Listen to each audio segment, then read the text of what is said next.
Olá, minha gente, sejam todos bem-vindos ao Papo de Redação de hoje, segunda-feira, dia 14 de agosto, um dia histórico, eu diria, aqui no estado de Roraima, em virtude da decisão do Tribunal Regional Eleitoral que decidiu cassar o mandato do governador de Roraima, Antônio Denário.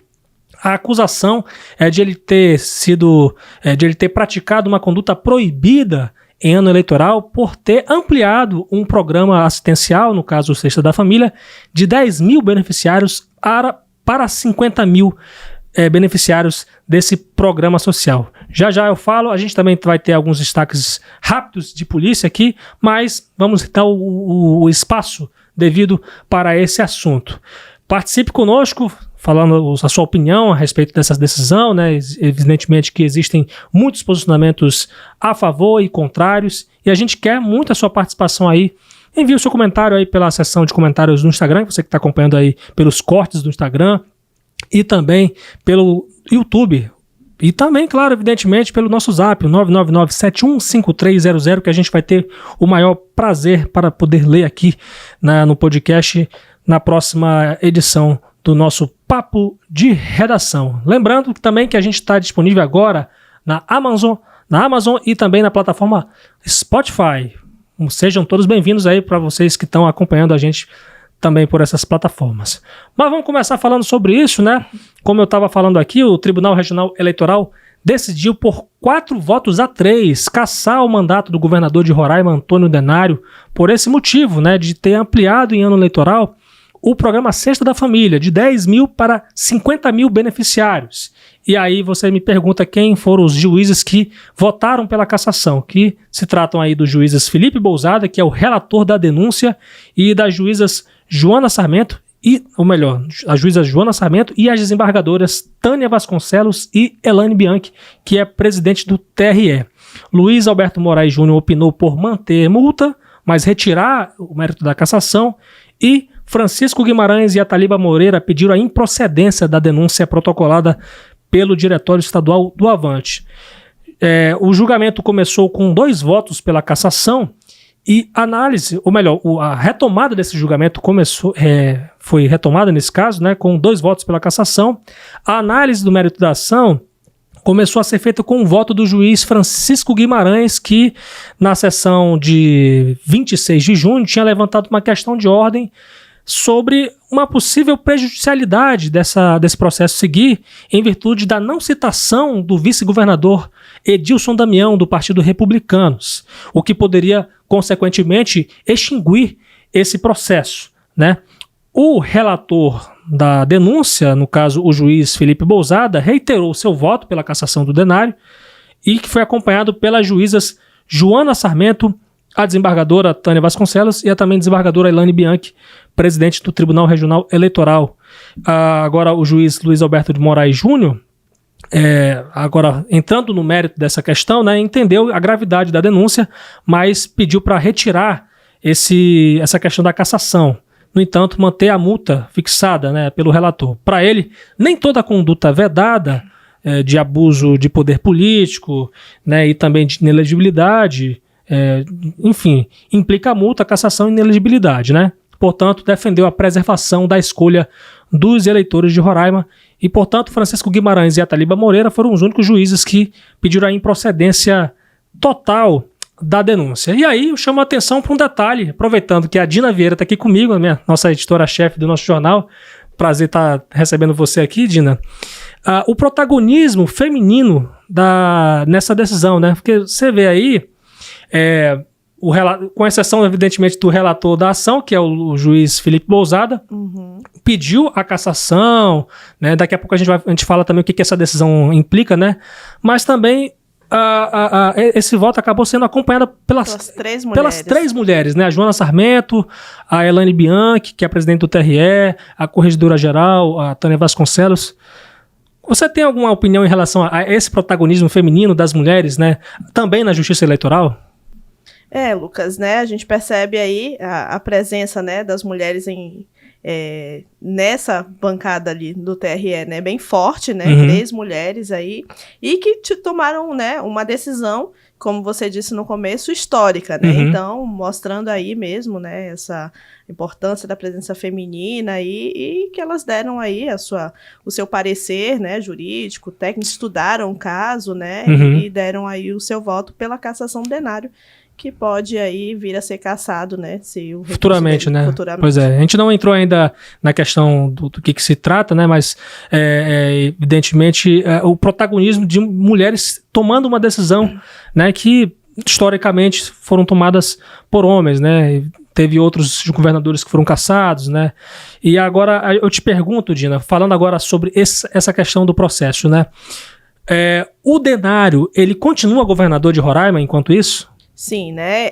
Ele pode recorrer, né, da ação ainda no cargo, Uhum. né? Na leitura da decisão, né, a desembargadora Elaine Bianchi falou, né, da realização de novas eleições, Uhum. né, caso os recursos não sejam aceitos, né? Sim. E também determinou aí o pagamento das multas, né? O Denário terá que pagar 100 mil FIIs, que em torno de 100 mil reais em mesmo, torno né? de 100 mil reais, e a secretária da CETRABS, né? A Tânia Soares. Não vamos confundir, a Tânia Vasconcelos é desembargadora e a Tânia Soares é a secretária, né, que é cunhada do Denário, e aí terá que pagar uma multa de mais de 20 mil né?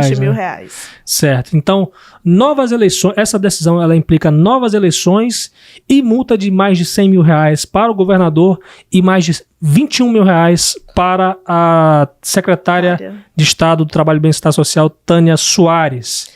Né? Deixa eu te perguntar. Desculpa, pode falar. Eu ia falar sobre, né? Você conversou lá no TRE também com o advogado, né? O advogado, a defesa do Denário, né? Que disse que vai aguardar aí o acórdão para poder, né, saber como é que vai ser aí a tomada desse recurso, né? Se será um recurso também no TRE, né? Porque tem se ele pode pedir um embargo, né, no TRE, ou se ele vai diretamente já para o TSE pedir esse recurso. Pois é, né? Lembrando que existe duas possibilidades, né? Um recurso no Tribunal Regional Eleitoral, em virtude de, se porventura a defesa do Denário reconhecer que houve uma obscuridade, né? Uma questão assim de contradição em relação ao que foi julgado no plenário, e aí dizendo ele possivelmente vai recorrer no TRE, ou se porventura não houver, né, que foi realmente o que foi julgado e que tiver na decisão, no acórdão, né, que é uma decisão colegiada do plenário, vai poder recorrer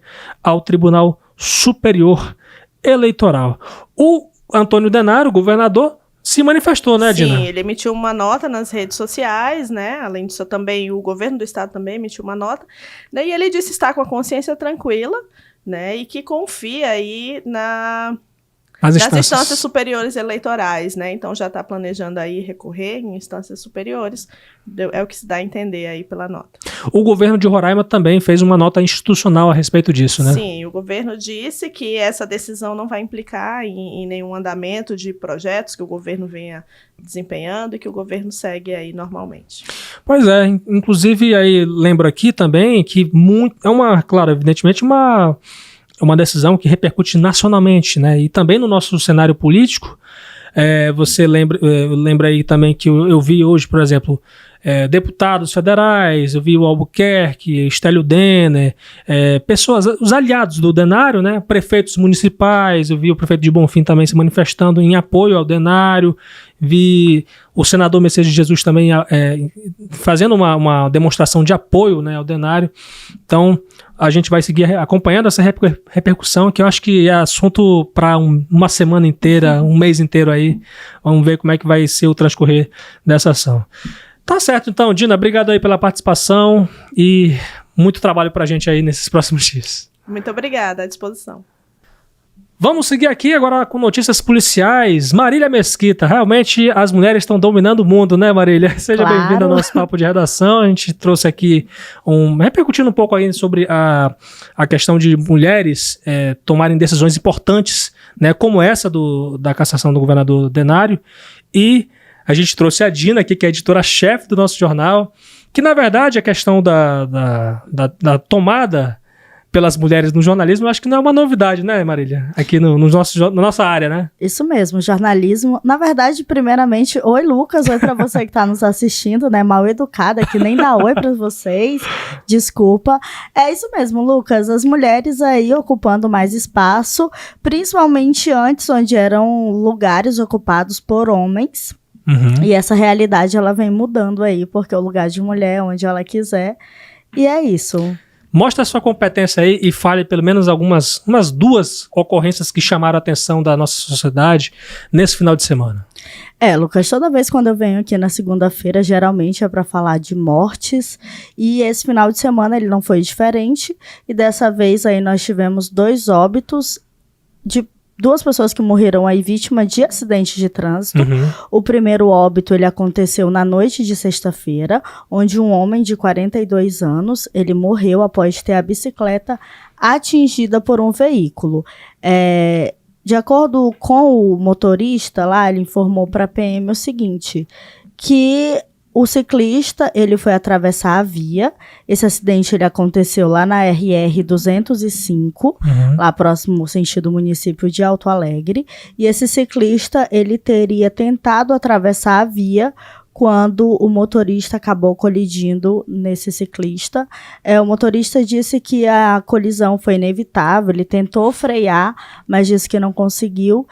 E de acordo com informações que nós obtivemos desse caso, esse ciclista ele teria sido arremessado aí cerca de 5 metros e não resistiu e acabou morrendo no local do acidente. Uma pena, muito lamentável. O Rabecão removeu o corpo aqui para o IML, onde ele passou por exames cadavéricos e aí foi liberado para o sepultamento.